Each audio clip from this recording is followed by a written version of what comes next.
Welcome to Kickin' It with Cris, with your hosts, well, me. This show is all about soccer slash football, and I'll be covering all the soccer news that catches my attention here. Now let's first start off with what happened this past weekend in the MLS. Robbie Rogers became the first openly gay athlete to play in an American sport. That doesn't matter to me. What matters to me is Robbie Rogers actually being informed to play with the Galaxy. The Galaxy traded Mike Magee to the Chicago Fire just to get the rights of Robbie Rogers. Is this a good move for LA? I still don't think so, even though I've always loved Robbie Rogers' play. It's just not as good as Mike Magee, and Robbie Rogers hasn't played in a year and a half, and he was playing in Leeds United, which like a couple of games in, he got an injury. The US national team plays this week. As of right now, they played yesterday against Belgium. I don't know how that went because I'm filming this in the past, and I believe it's this weekend or next week that they play Germany before they start the World Cup qualifiers. The national team roster consists of 29 players, or 27 now, with Corey Ash and Maurice Adu out, and possibly Breck Shea out. The US will be playing Panama, Jamaica, and Honduras next month to continue their World Cup qualification rounds. They'll be playing Jamaica in Jamaica, and Panama and Honduras over here in the US. Chances are they will end up with a draw in Jamaica, beat Panama, and another draw with Honduras. But I hope the team gets their stuff together and they could win all these games. Now in La Liga MX,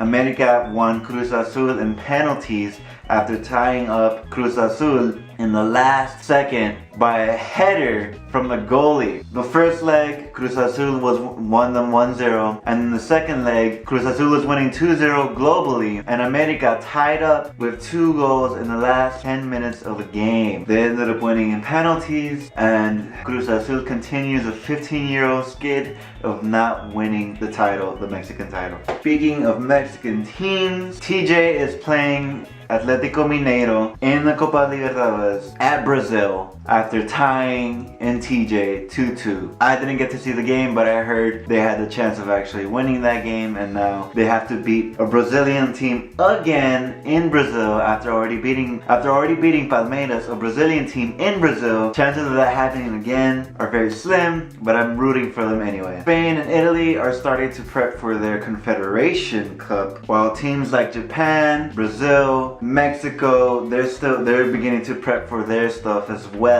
As of right now, I believe that Confederation Cup is 20 days away. In late June, the Under 20 World Cup begins, so I'll be rooting for the US team right there. Sometime in June or in July, I believe, the Gold Cup begins, so I'll be rooting for the US team right there as well. And one of the biggest news of ever in all time, Neymar has finally signed with Barcelona after teasing them for the past 2 years. I'm sure everyone has heard about this already. It's one of the biggest deals ever, and I can't wait to see what happens when Neymar and Messi play together. And that's all that matters to me in the soccer world slash football world for me today. Can't wait to see you guys next time, and go US. See you guys later.